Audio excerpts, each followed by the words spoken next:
The hallway was 9 feet long. That wouldn't sound strange if the building had the space for it, but it didn't. There was supposed to be a solid wall there. No hallway, no door, no empty space, just a wall. I know that because I had the original blueprints in front of me, and because I measured it myself. This is Tales of the Dark. The first time I saw the hallway, I thought I had simply missed it. I was photographing an old apartment building that was scheduled for renovation. The building was 6 stories tall, 2 stairwells, 1 elevator, 4 apartments on each floor, nothing unusual. My job was to photograph the interior before construction began. Walls, ceilings, electrical panels, doors. Anything the contractors might need to know about. I had done similar work before. Most abandoned or aging buildings look strange in photographs. In person, they're usually just old. This building was no different. The paint was peeling. The carpets were worn. Some apartments had been empty for years. The 6th floor was especially quiet. Only 2 apartments were still occupied. The rest were empty. I started at the eastern end of the hallway and worked my way toward the elevator. Apartment 601, 602, 603, then 604. The hallway ended at a concrete wall. I photographed it, nothing unusual. I finished the floor and went downstairs. That evening I started organizing the photographs. That's when I noticed something. One photograph was wrong. I was looking at the image of apartment 603. The apartment door was visible on the left side. The wall beside it continued toward the end of the corridor, but there was a strange dark line in the wall. At first, I thought it was a crack. I zoomed in. It wasn't a crack. It was a doorway, a narrow doorway. I stared at the photograph. Then I checked the original file. Same thing, a door, but I knew there wasn't one there. I had been standing approximately 3 feet away from that wall when I took the photograph. I would have seen it. I went back the next morning. I wanted to prove to myself that it was some kind of photographic distortion. The 6th floor was empty. I walked toward apartment 603.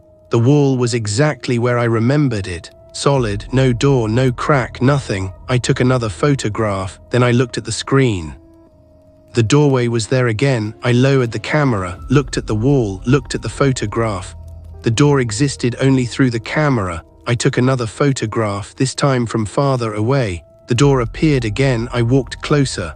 The wall was solid. I reached out and touched it.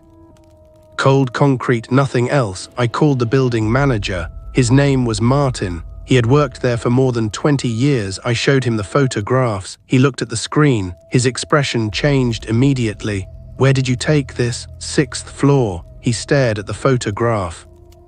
Then he looked at me. "Delete it."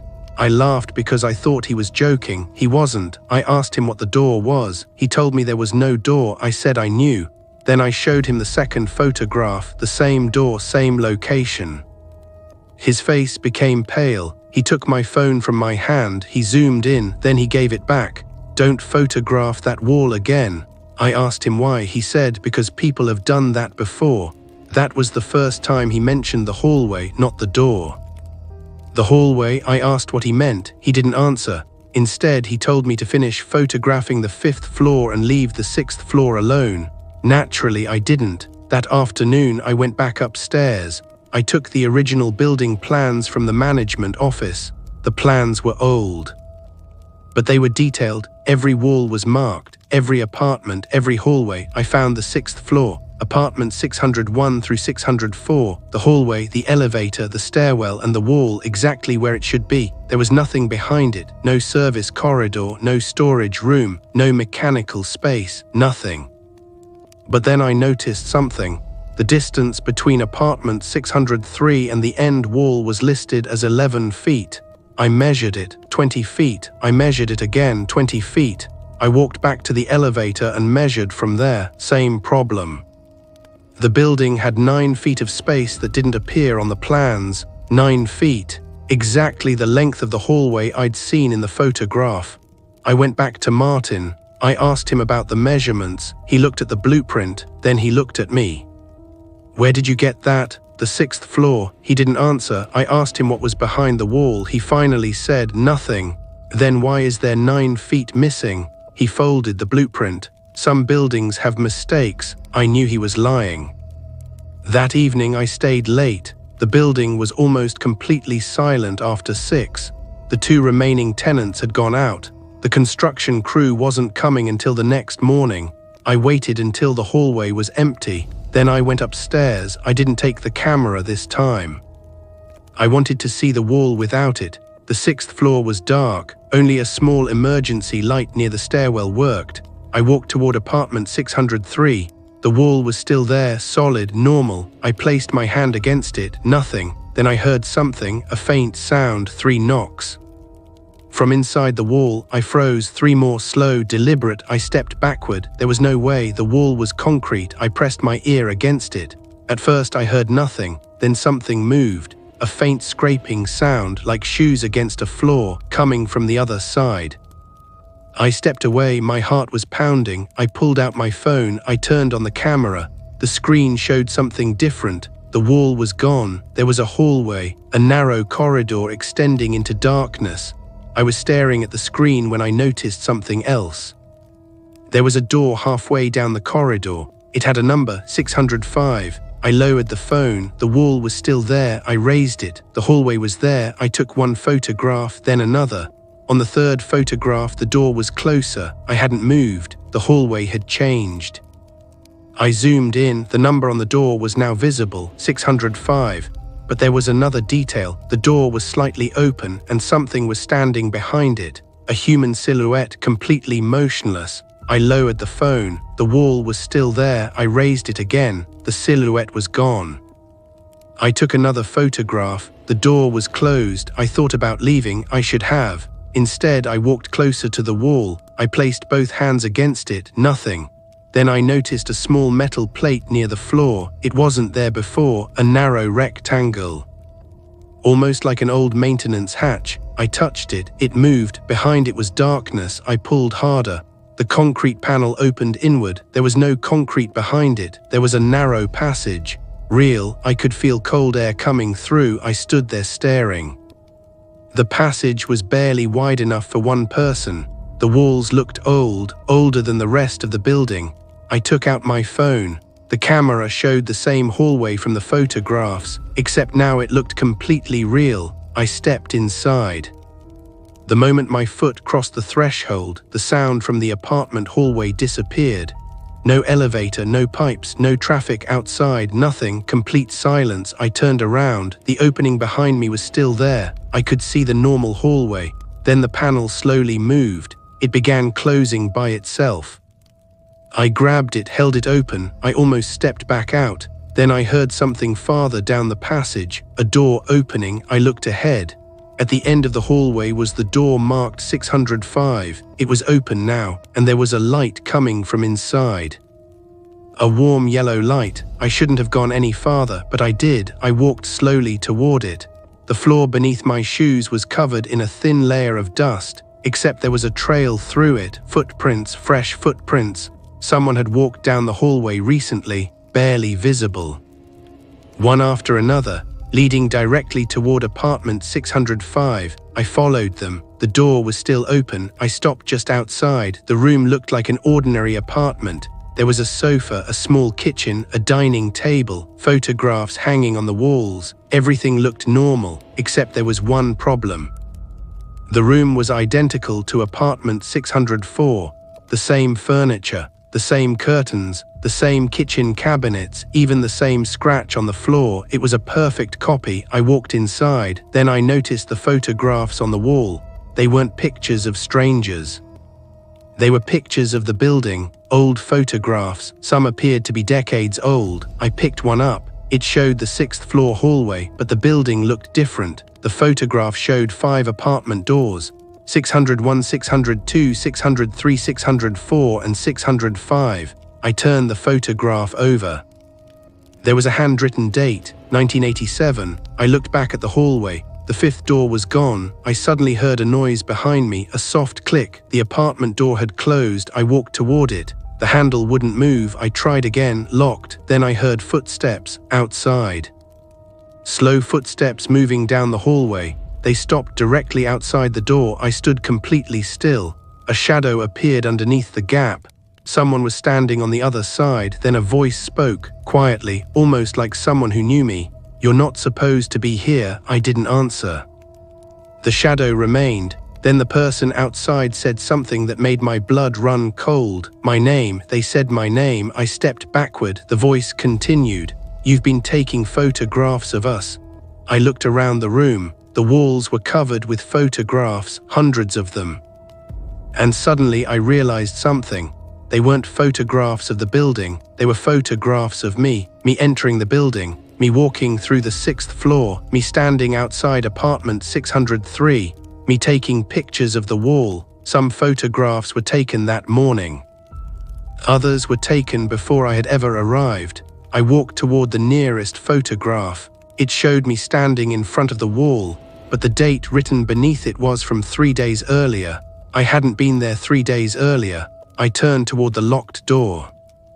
The shadow underneath it was gone. I pulled the handle. It opened. The hallway outside was empty, but it wasn't the same hallway. There were now doors on both sides. 601, 602, 603, 604, 605, and at the far end, another door. I couldn't see the number. I stepped into the corridor. Behind me, apartment 605 disappeared.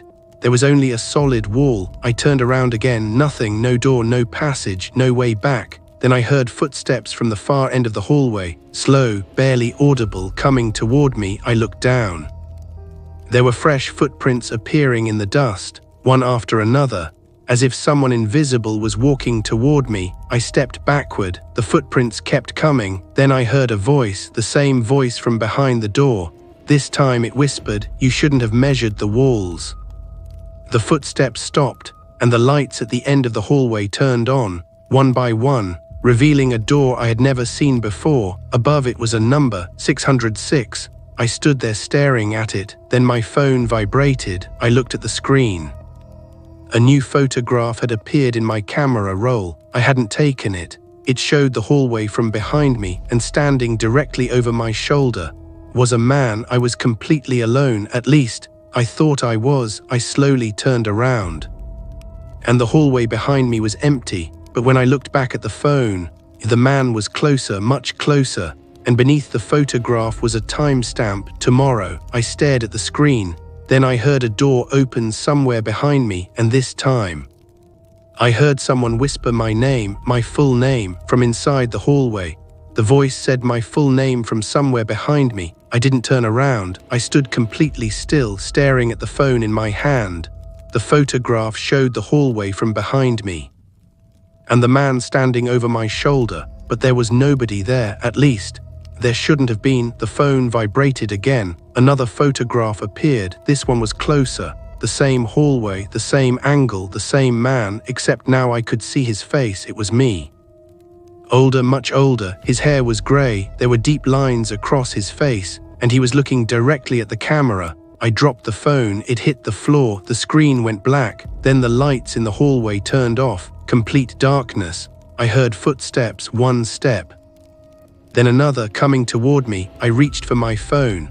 My fingers found it on the floor. The screen turned on. The flashlight worked. I pointed it down the hallway. Nothing. I turned toward where I had entered. Nothing. No door, no opening, just a solid wall. I was trapped. I tried calling Martin. No signal. I tried emergency services. Nothing. The phone showed one bar for a second, then it disappeared. I started walking, not because I knew where I was going, because standing still felt worse. The hallway stretched farther than it should have. I passed apartment 601, then 602, then 603. Every door looked identical. I reached 604. The door was slightly open. I pushed it.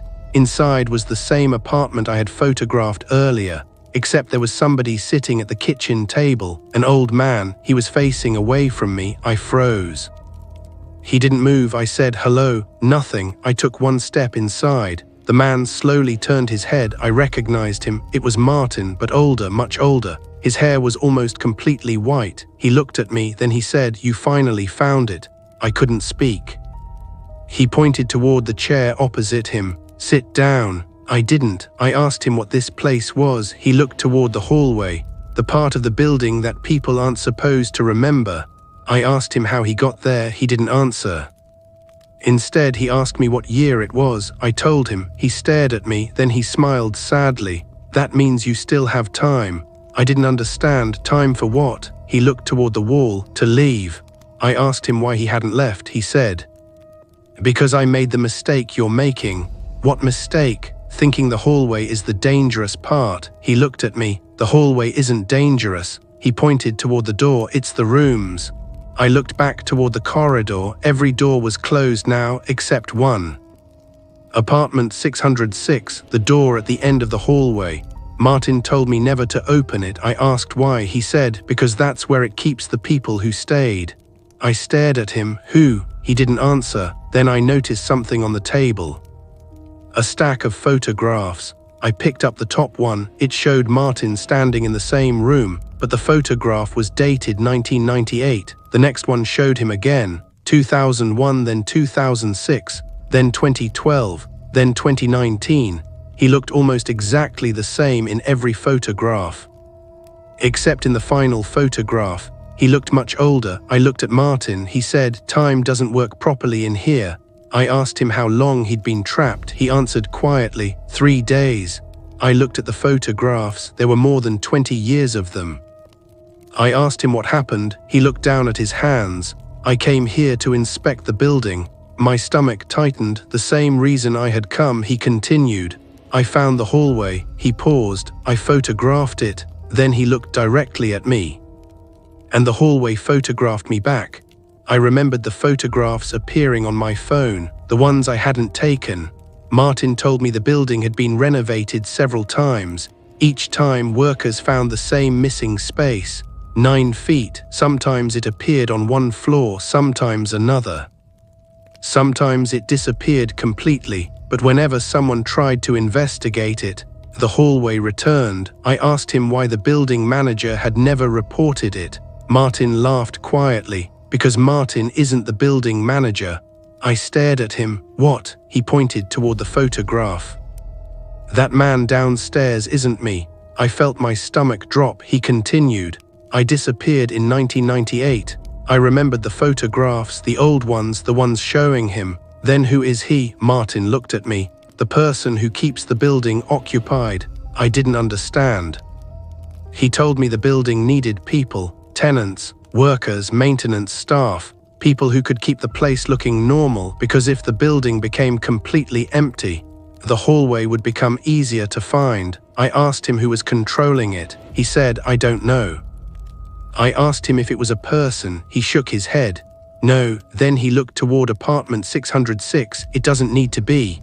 A noise came from the hallway. A door slowly opened, then another, one after another. The sound traveled down the corridor. Martin stood up. It's starting again. I asked what was starting. He told me I had to leave. How? He pointed toward the kitchen. There is a door behind the refrigerator. I moved it. There was a narrow wooden door hidden behind it. He told me to go through it. Then he said something that stopped me. Whatever you see, don't photograph it. I asked why. He said, because the moment you photograph something in here, he looked at my phone, it remembers you. I opened the door. Behind it was another narrow corridor. This one looked different. Older, the walls were unfinished. The floor was concrete. I stepped inside. Martin followed. We walked for several minutes. Then I heard something behind us. Footsteps fast. Martin grabbed my arm. Don't turn around. We kept walking. The footsteps got closer. Then a voice spoke behind us. My voice. Wait, I almost turned. Martin pulled me forward. That's not you. The voice came again. Please. It sounded exactly like me. Then it started saying things only I would know, private things. Memories, names, details I had never told anyone. Martin kept pulling me forward. At the end of the corridor was a metal door. He opened it. Bright daylight flooded the room. I stepped through, and suddenly, I was back on the 6th floor, the normal 6th floor.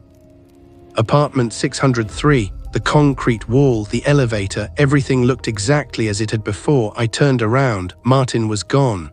The hidden door was gone too. I ran toward the elevator. It opened immediately. I got inside. I pressed the ground floor button. The doors closed. For a few seconds, nothing happened. Then the elevator started moving. Down 5, 4, 3, 2, 1, the doors opened, the lobby was empty. I walked outside, it was morning, cars were passing, people were walking along the street, normal life. I stood there for several minutes trying to understand what had happened. Then I looked at my phone. There was no record of the photographs, no video, no messages, nothing. Even the photographs of the hallway were gone. I went straight to Martin's office. The building manager was sitting behind the desk. I asked him where Martin was. He looked confused. Who? Martin? He stared at me. We don't have a Martin working here. I told him he'd been the building manager for years. He shook his head. Then he pulled out the building's employee records. There was no Martin, no maintenance worker, no employee with that name. I asked about the 6th floor. He said it was completely normal.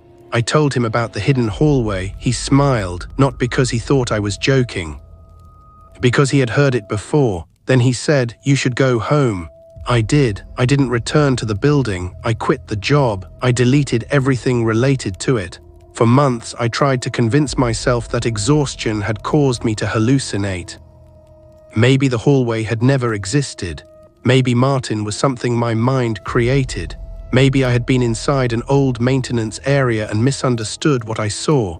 There were explanations. There always are. Then, almost a year later, I received an envelope, no return address. Inside was one photograph. I recognized the building immediately. It showed the 6th floor hallway, apartment 601, 602, 603, 604, and 605. The hallway was exactly as I remembered it, but there was something written on the back, one sentence: "You forgot about 606. I stared at it for a long time. Then I noticed the date. The photograph had been taken the same day I escaped. At 9:17 a.m., I checked the time on my old phone records. At 9:17 a.m., I had been standing outside the building. I hadn't taken a photograph. Nobody had been with me. I almost threw it away. Then I saw something in the photograph, a figure standing at the far end of the hallway. I zoomed in. It was the older version of me, the same grey hair, the same face, the same expression. But this time he wasn't looking at the camera. He was looking toward a door, apartment 606. I stared at it. Then I noticed the door was open, and somebody was standing inside. I couldn't see the face, but I knew the person. It was Martin. He was holding a photograph, and beneath him was a small handwritten note. I zoomed in until the image became blurry. I could barely make out the words. "There is always someone left behind." I never found the building's missing 9 feet again. I never found Martin. And I never discovered what apartment 606 actually contained. But there is one thing I still think about. A few months ago, I moved into a completely different apartment, different city, different building, different floor. I never told anyone about the old building. I never mentioned the hallway. I never told anyone my story. Then one evening I was unpacking boxes. I found an old photograph. I don't remember keeping it. It was the photograph of the 6th floor hallway. I turned it over. There was no writing on the back, but something had changed. The photograph now showed 6 apartment doors. 601, 602, 603, 604, 605, 606, and at the very end of the hallway, there was another door, no number, just a small metal plate. I looked closer. There was a reflection in the glass beside it. A person standing behind the camera. I couldn't see the face, but I recognized the jacket. It was the jacket I had been wearing the night I entered the hallway. I dropped the photograph. I haven't looked at it since. Maybe the hallway was never part of the building. Maybe it was something people discovered because they were looking for something that wasn't there. Maybe Martin was real, maybe he wasn't. I still don't know, but I do know this. The original blueprints were correct. There was never enough space for that hallway. There was never supposed to be an apartment 605. There was never supposed to be a 606. And there certainly wasn't supposed to be another door beyond it. Yet sometimes when I'm walking through my own apartment at night, I hear 3 knocks, always 3. From behind the wall, I never answer, I never measure the room, and I never take a photograph. Because if there's one thing I learned inside that hallway, it's that some places don't become dangerous because you enter them. They become dangerous because they remember that you were there. That was the end of this story. If you've ever experienced something you still can't explain or have a strange story of your own, send it to Tales of the Dark. Your story could become the next nightmare featured on this channel. If you are new here, subscribe to Tales of the Dark, where every story gives you a nightmare.